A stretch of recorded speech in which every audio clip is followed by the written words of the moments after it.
Well, hi everybody. Hi Austin. Good afternoon. Good afternoon. Or morning or evening, whatever you're watching this. And folks, it's a nice rainy day. And I'm just another drip.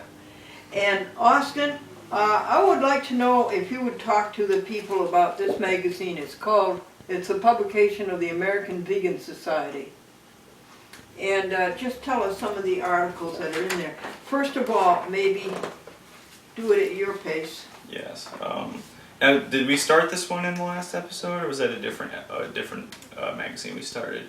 No, you're starting it. Okay. All right. All right. So, I mean, this has a lot of resources for recipes and cookbooks. They actually sent Glendora one of the a children's cookbook that helps kids learn how to cook using vegan recipes. And what'd you end up doing with that anyway? I gave it to a vegan child to do cooking with. Oh, through the Seventh-day Adventist, I'm assuming, right? Yes, it was. Yes. It happened to be. Oh, that's nice. All right, so. Thank you. All right, so they this was published early spring, so they have like advertisements for things that already happened, but they had like a garden party at their headquarters in Malaga. They had Malaga, New Jersey. Yeah. They actually had the executive, Farm, the other group. We went over he there. had them as a speaker. They had What's the his executive. name? His name is Michael Weber. They had him come in and he gave us a speech. They had Jenny Brown, who did the story on the wildlife sanctuary. She came in and spoke for them. Well, she runs it. She yes. runs it, Jenny Brown. She rescues farm animals. She's a big acres in Woodstock, New York. See, they talk about we already covered the laws, like the ag gag laws, which made it so you can't record in facility like. Oh, okay. Yeah, we already talked about that. Let's see, they have an article about Jenny's visit to the Woodstock. Yeah, the Woodstock. Yeah, we covered that. Animal sanctuary. Oh, we already made an episode about that? I don't think we made an episode. Okay, I'll talk about it real quick then. So, it's a couple people in Woodstock, New York, who they run a farm. It's 23 acres, and they have about 200 animals that they rescued from farms that were they just wanted to get rid of them. So they rescued them, and then they take care of them, provide them with like a shelter, food, water. If you would show that people the cover again, that's one of the animals they rescued. Yeah, this is the. There we go. The light's making it kind of hard to see. Yeah, it glares, but I think you get the idea. But thank you. Yeah, the cow. That was one of the animals she met there. Let's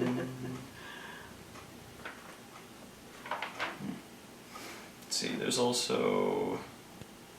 Veggie Mania Day was hosted by Villanova University on March 13th, which was, the whole campus had a National Nutrition Month. National Nutrition Yes, Month. yeah, and they had a... National Nutrition Month. Yeah, vegan dog stories. Vegan dogs. Yeah, they talk about how, dogs are omnivorous, so they try to feed them.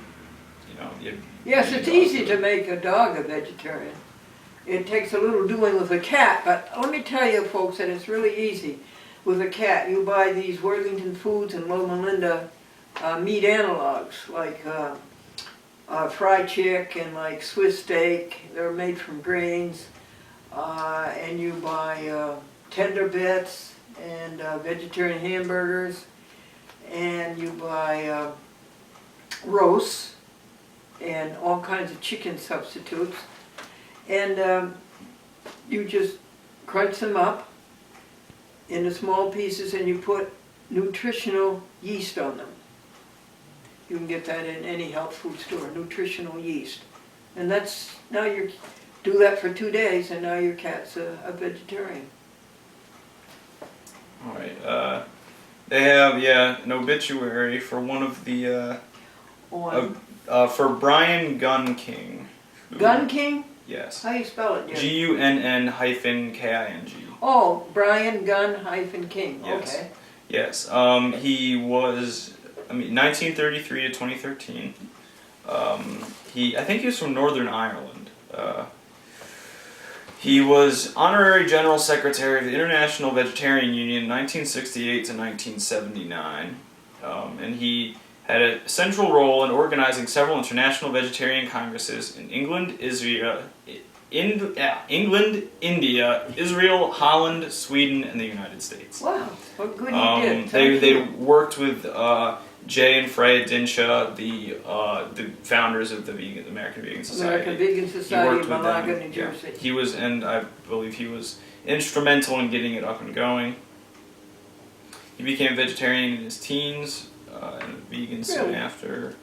When did you become a vegetarian? In 18? I was 17, like a month before I turned 18, I think, yeah. So a little bit, 2 years this coming October. Let's see, so, yeah, it just, they felt it necessary to mention him because he was very instrumental. Indeed, what good he did yes. in his life. Thank you. Brian Gun King.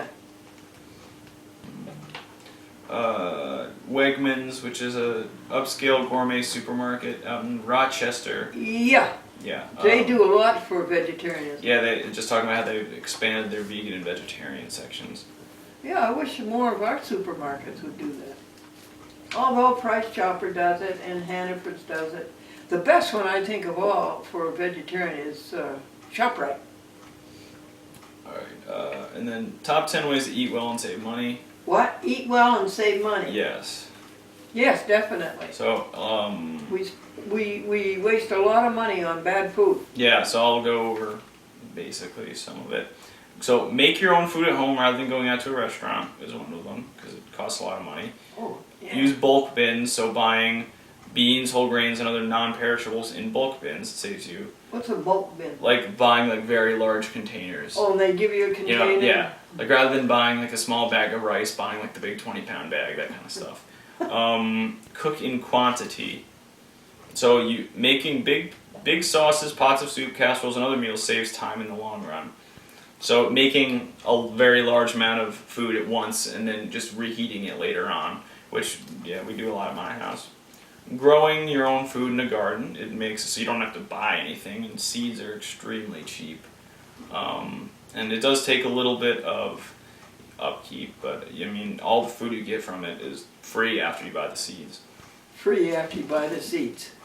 Buy direct from farmers, so that means like local farmers don't have to travel very far to sell you their goods. So it's more environmentally friendly than buying stuff from really far away, because the farmers use a lot less gas transporting it to a local farmers market and that kind of stuff than it takes if it's transported all over the place. The gas is a big item. What is it today? Around $3.80? Yeah. Let's see, use what's in season, economical, and nutritious. So, like generally try to wait until food is in season to eat it. Oh, okay. Don't go out of your way to try to get pumpkins in the spring because they're going to be like frozen from the past fall, all that stuff. When you make a shopping list, think through it early on so you know what you're going to get, look through sales, and don't make impulse buys. Cutting down on animal products, which it makes sense considering the name of the magazine. Eliminating animal products. Yeah. No eggs, no butter, no dairy, no meat. Eat before No you go money. Shopping. Eat Yeah, before so that you way go. you don't make impulse buys because you're hungry. Don't go to shopping on an empty stomach. And then this part's we weren't sure about, so join Green Polka Dot Box, which is a natural and organic buyers collective that makes healthy and GMO-free foods available for great prices, delivered straight to your door anywhere in the U.S. So that sounds good. They had the article on dating vegans. Oh, dating vegans. Yes. And there's a vegan wedding there. Yeah. Vegan fashion Vegan fashion. You know, be very keeping up with careful. fashion trends while still. The thing there, folks, is yeah. that so many cosmetics are tested on little cats and dogs in laboratories. So you can buy cosmetics that are not tested on animals. And then I think they talk about high quality fake fur. You know, just Sure. Yeah, that kind of stuff. Oh, no fur. That's a terrible thing. This article talks about how some like if there's that the label that's like locally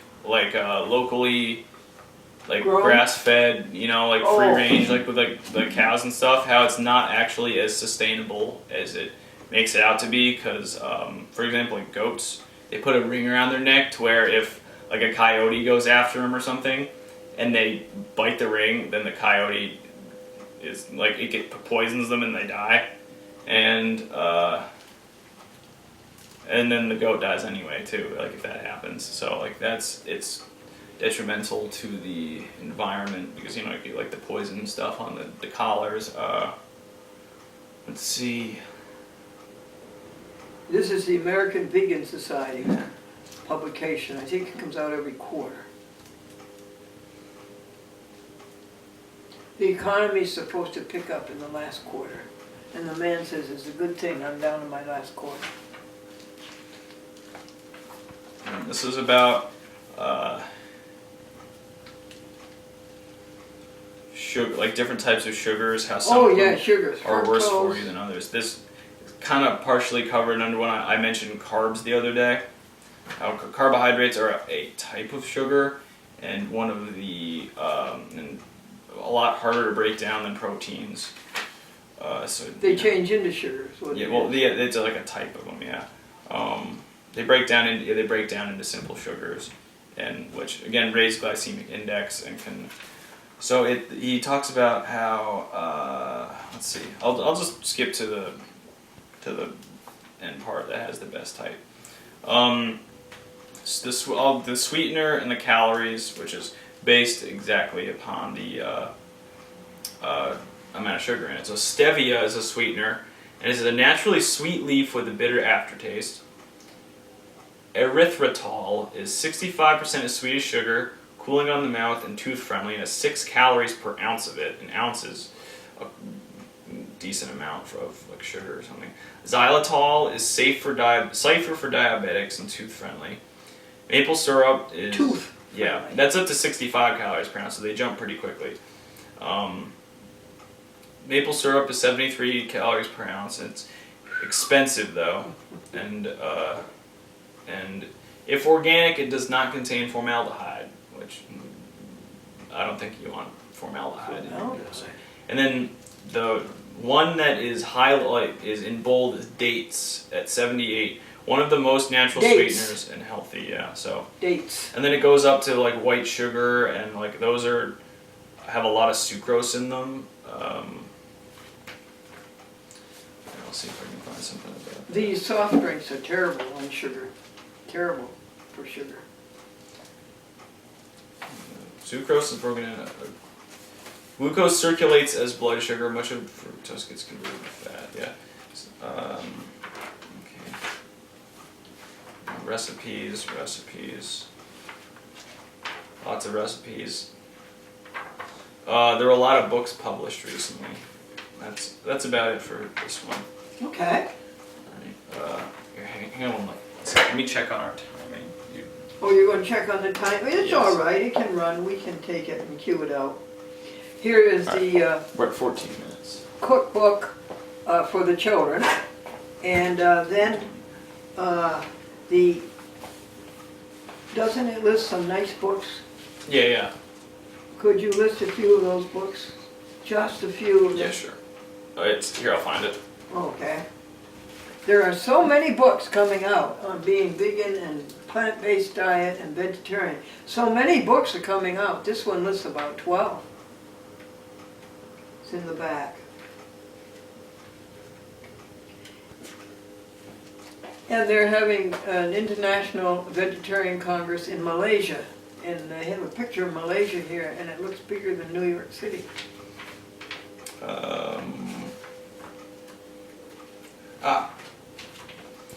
Lots of cookbooks. Just a few titles. 365 vegan smoothies. So, classic vegan recipes for the modern family. So, vegan For the modern adaptations of family? classic- yeah, classic. Vegan adaptations of classic recipes. Oh, sure. Yeah. Chinese vegan kitchen.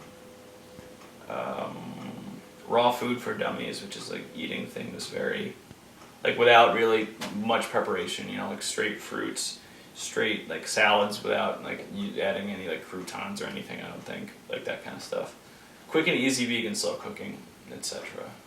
And just one more picture to show you. This is the vegan wedding, and this I think that's is right. Yeah, it's right after that. the groom dancing with the bride. Vegan wedding. She was a vegan, he wasn't, but now he is. Austin, let's tell the people some words. Accept. What's that mean, folks? It means to receive with a consenting mind. Is that right, Austin? Yes. What's the next word? Acceptance. Acceptance. If you have a person and you draw a bill of exchange on him, it's a consent and an engagement that he will pay back the money and the terms at which it was loaned. Yeah. And the next one is accessible, and that means easily approached, right? Yep. Available. Yeah. Available, yeah. And the next one is an access, like an access of fury or an access of zeal. Public access, TV. And another one is outburst. An outburst, right. There's another one too.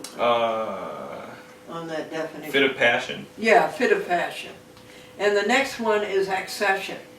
So if you have a property and you add to it by what? Increase or labor or growth. Yeah. That's an accession. Yeah. Well, I think we talked about how it could either be if you own land, like adding more land to it, or if you own a stock, when the stock increases in value, or That's when an it like dividends, when they split, you get more of them. That kind of stuff. That's an accession, huh? Those are accessions. Yes. This is put into the Roman Catholic Bulletin. Thank you, Austin. About once every month, and it's all very good little tiny articles. Tell me a story. Would you read the folks that one, Austin? The whole thing, or just part of it? Just no. Well, it's. I mean, it's not too long. I could probably get through. I'll summarize it. Okay. Okay.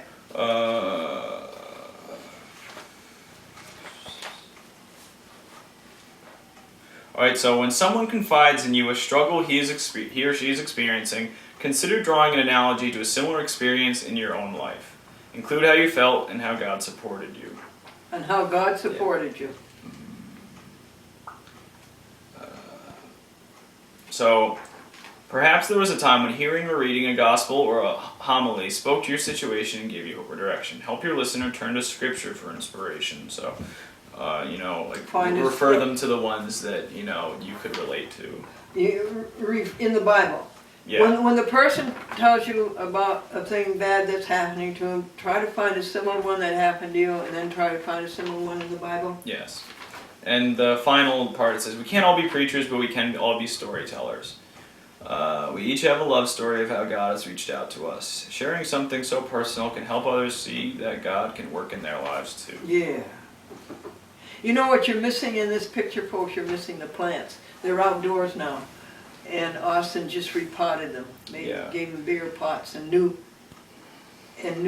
soil. Yes. And I told Austin that this plant soil, this potting soil, is not dirt cheap. Now, Austin, what would you read this to us? I'll read you that last. Yeah. I'll leave you the last two paragraphs so you have content. Okay.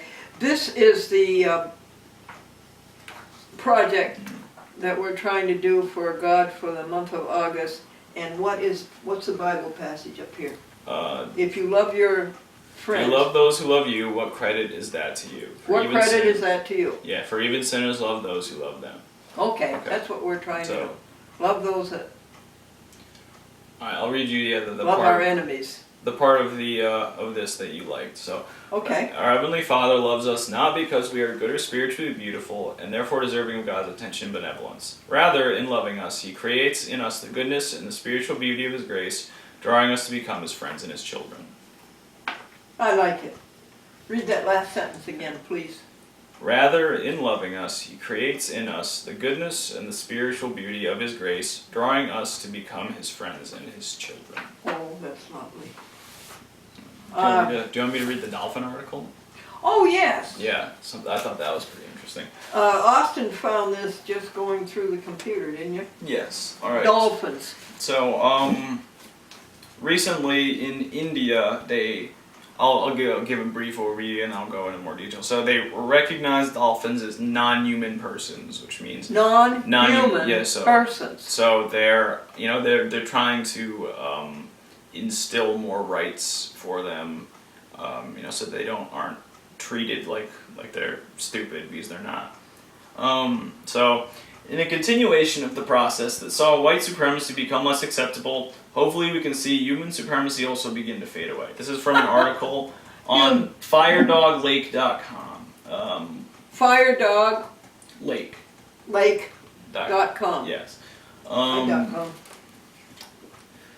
I.com.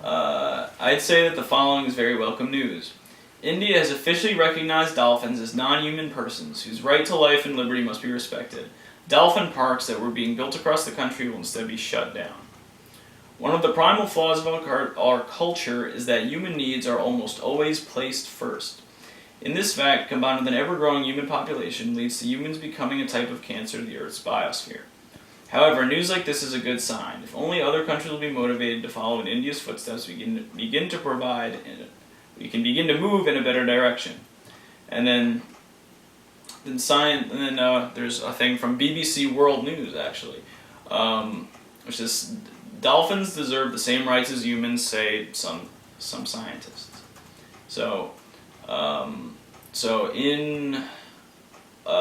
there was a meeting of the American Association of the Advancement of Science in Vancouver, Canada, and it's one of the world's largest science conferences. And a bunch of scientists got together, and they've come to believe that there should be a declaration of rights for cetaceans, which are whales and dolphins. So they've done years of research that show that whales and dolphins have large, complex brains and self-awareness similar to that of a human being. This has led the experts to conclude that although non-human, dolphins and whales are people in a philosophical sense, which has far-reaching implications. So they are self-aware, which ethics expert Professor Tom White from Loyola Marymount University, Los Angeles, author of In Defense of Dolphins, The New Moral Frontier, said dolphins coined the phrase non-human persons. A person needs to be an individual. If individuals count, then the deliberate killing of individuals of this sort is ethically the equivalent of deliberately killing a human being. And then they have a couple of examples of intelligent behavior. So a number of captive dolphins were rewarded in return for tidying up their tank. They were given food. And one of them ripped up a paper bag and hid the pieces, and would one at a time bring out the little pieces so that it would continue to get more rewards. Let's see. Self-awareness. Yes. So, and then there was an experiment where dolphins press between two levers to distinguish between a sound. I think there's a sound, and then there's two sounds, and they have to say which one it is. But they had a third lever that the dolphins could press if they thought it was too hard, and they could skip it. And a lot of dolphins did that when they had trouble with it, so they were able to pass on that test. When you place dolphins in a situation like that, they respond in exactly the same way as humans do, said Dr. Lori Marino. They are accessing their own minds and thinking their own thoughts. There was also a member of a group of orcas, or killer whales in Patagonia, had a damaged jaw and could not feed. The elderly whale was fed and kept alive by its companions. Oh, that's sweet. Yeah, so We're saying the science has shown that individuality, consciousness, self-awareness is no longer a unique human property. That poses all kinds of challenges. Well, because there are a lot of people who will dispute it. The Declaration, originally agreed in May 2010, contains the statements: every individual cetacean has the right to life. No cetacean should be held in captivity or servitude, be subject to cruel treatment, or to be removed from their natural environment. And no cetacean is the property of any state, corporation, human group, or individual. Its adds the rights, freedoms, and norms set forth in this declaration should be protected under international and domestic law. Very good. So Lori Marino, who talked about earlier about the individualism and all that stuff, psychologist Dr. Lori Marino from Emory University in Atlanta, she said how scientific advances had changed the view of the cetacean brain. They basically thought that dolphins and whales had a big brain and didn't really have any influence on their intelligence, but through more careful study, because we don't understand them because they don't speak English or any other language that humans know.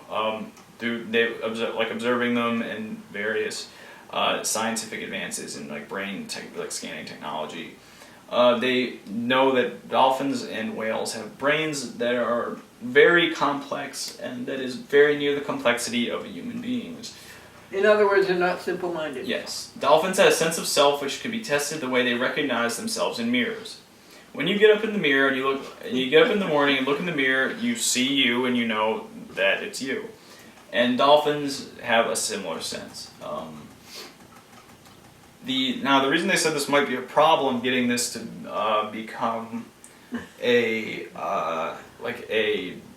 law specifically in the U.S., is because groups that for example, fishing groups would have to be stricter and more about their netting policies and stuff, and they don't want to do that, so they're going to lobby against this.